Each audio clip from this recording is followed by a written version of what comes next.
Hello friends, our next topic is diffraction of light.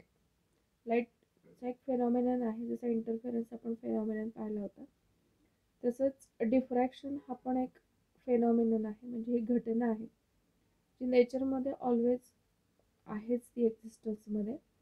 Diffraction म्हणजे काय, तो नक्की कसं घडतो, काय होतो, कशामुळे होतो, हेच आपण या टॉपिकमध्ये शिकणार आहोत. की what is mean by diffraction. It is also a phenomenon related to the light. So in the diffraction, light is treated as a wave, or diffraction is the phenomenon can be explained on the basis of light when it is treated as a wave. So let us see what is meant by the diffraction. We know that shadows are formed when path of the light is blocked by an opaque obstacle. Opaque obstacle म्हणजे जो अपारदर्शी असा अडथळा असतो. असा जर का अडथळा अपारदर्शी म्हणजे काच लाकूड वगैरे जसं पारदर्शक नसतं, ओपेक कशाला म्हणायचं, अपारदर्शी, पारदर्शक नाहीये, त्याला ओपेक म्हणायचं. ऑब्स्टॅकल म्हणजे अडथळा. असा जर का अडथळा लाईटच्या मार्गामध्ये जर आला तर लाईट आहे ती ब्लॉक होते, म्हणजे ती अडवली जाते. आणि मग त्याचा परिणाम स्वरूप तिथे काहीतरी आपल्या शॅडोज म्हणजे सावल्या दिसतात. हे तर आपल्याला बेसिक माहितीच आहे. So entire geometrical optics is based on the rectilinear propagation of light. आता ऑप्टिक्सचे basically optics is a branch of the physics की ज्याच्यामध्ये लाईटशी रिलेटेड अभ्यास केला जातो. आणि पुन्हा ऑप्टिक्सचे वेगवेगळे प्रकार आहेत. त्यातलं जॉमेट्रिकल ऑप्टिक्स हे एक आहे की it is based on the rectilinear propagation of the light. Light ही एका सरळ रेषेमध्ये प्रवास करते. रेक्टिलिनियर प्रोपागेशन म्हणजे प्रवास आहे, ट्रॅव्हलिंग आहे. रेक्टिलिनियर म्हणजे सरळ रेषेमध्ये जाणं. So geometrical optics is based on the rectilinear propagation of the light.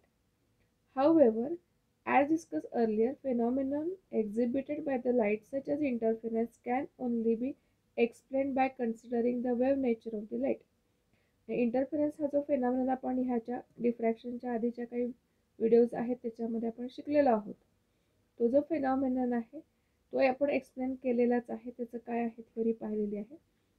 मग ते आपण एक्सप्लेन करताना लाईट जी आहे इट इज वेव्ह नेचर आहे असं कन्सिडर करून मग आपण तो इंटरफेरन्सचा फेनॉमेनन आहे तो एक्सप्लेन केला होता, बरोबर. मग तशाच पद्धतीनं डिफ्रॅक्शन इज अनदर सच फेनॉमेनन. त्यामुळे जसं इंटरफेरन्स आपण एक्सप्लेन करू शकतो, डिस्क्राईब करू शकतो, तसंच डिफ्रॅक्शन हा पण एक अनदर फेनॉमेनन आहे रिलेटेड टू लाईट. सो आणि मग तो सुद्धा आपण लाईटचं वेव्ह नेचर कन्सिडर करूनच एक्सप्लेन करू शकतो. In certain experiment, light is seen to be bent around the edges of the obstacle. Obstacles कसे आहेत? In its path and enter into the regions where shadows are expected on the basis of geometrical optics. आता काही experiment जे आहेत, in certain experiment light काय होतीये की एखादा लाईटच्या प्रवासामध्ये किंवा लाईट सरळ चाललेली आहे, सरळ मार्गाने लाईट जाते आणि कुठेतरी मध्ये काहीतरी ऑब्स्टॅकल आला, अडथळा आला, तर त्याचे जे एजेस असतात, एजेस म्हणजे कडा, तिथून आपली लाईट काय होती, बेंट होतीये. म्हणजे लाईट सरळ चाललेली आहे आणि तिच्या मार्गामध्ये काहीतरी एखादा ओपेक ऑब्स्टॅकल आला तर त्याचे जे एजेस म्हणजे कडा आहेत त्या कडांपासून लाईटचं बेंडिंग होतं आणि मग लाईट कुठे एंटर करते की जिथं सावली अपेक्षित आहे, शॅडोज एक्सपेक्टेड आहेत, त्या रिजन्समध्ये लाईट आपल्याला दिसते किंवा मिळते. आणि हे on the basis of geometrical optics. Geometrical ऑप्टिक्सच्या बेसिसवरती हे पाहिलेलं आहे, आढळून आलेलं आहे, एक्सप्लेन पण केलं गेलेलं आहे. And this is so called as the bending of the light around the object is called as the phenomenon of diffraction and it is common to all the waves.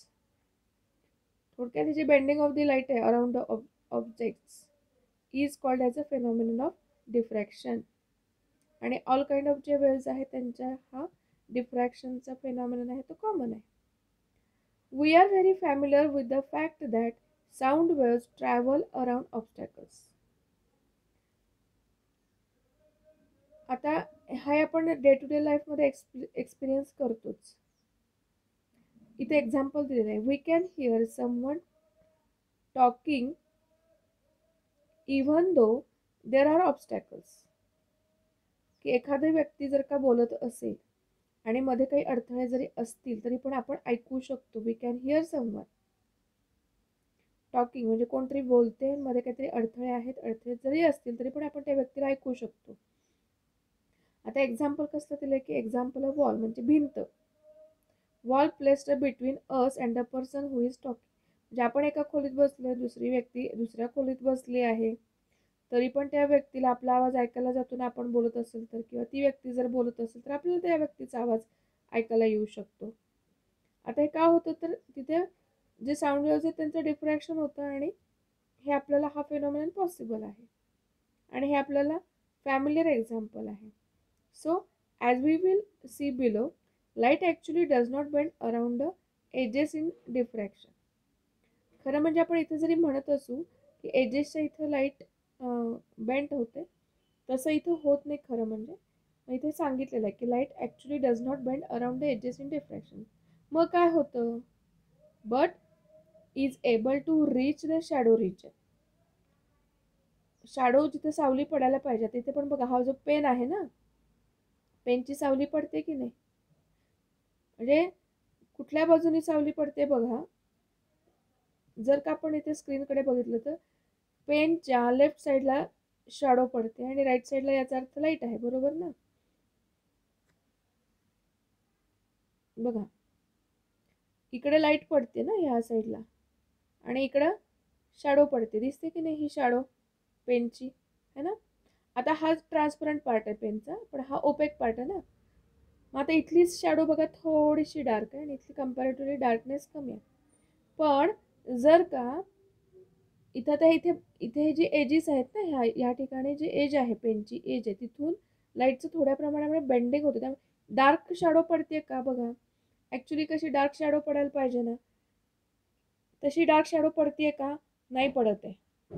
त्याचं कारण काय आहे तर की इथं बघा, इथे ही जी एक एज तयार झालेली आहे, इथे एजच्या इथे जे वेवफ्रंट येऊन इन्सिडेंट झालेले आहेत, that wavefront will again act as the secondary source of light आणि they emit light in all directions. त्यामुळे ती जी इथून लाईट कुठे जाते, इकडे पण जाते. त्यामुळे इथे जी शॅडो आहे ती डार्क न पडता थोडीशी लाईट पडते, म्हणजे त्या शॅडोची जी रिजन आहे, हा पेनाचा शॅडोची जी रिजन आहे तिकडे सुद्धा लाईट जाते आहे का, तिथे जी ही एज आहे त्या एजपासून लाईटचं बेंडिंग होते. पण बेंडिंग ॲक्च्युली होत नाही, तर काय होतं की ते एज आहे तिथं आपले वेवफ्रंट रीच झालेत, इकडून जे येत आहेत प्लेन वेवफ्रंट ते इथे एजवरती रिचिंग झालेलं आहे आणि after reaching here they will behave as a secondary source of light and they emit light in all direction.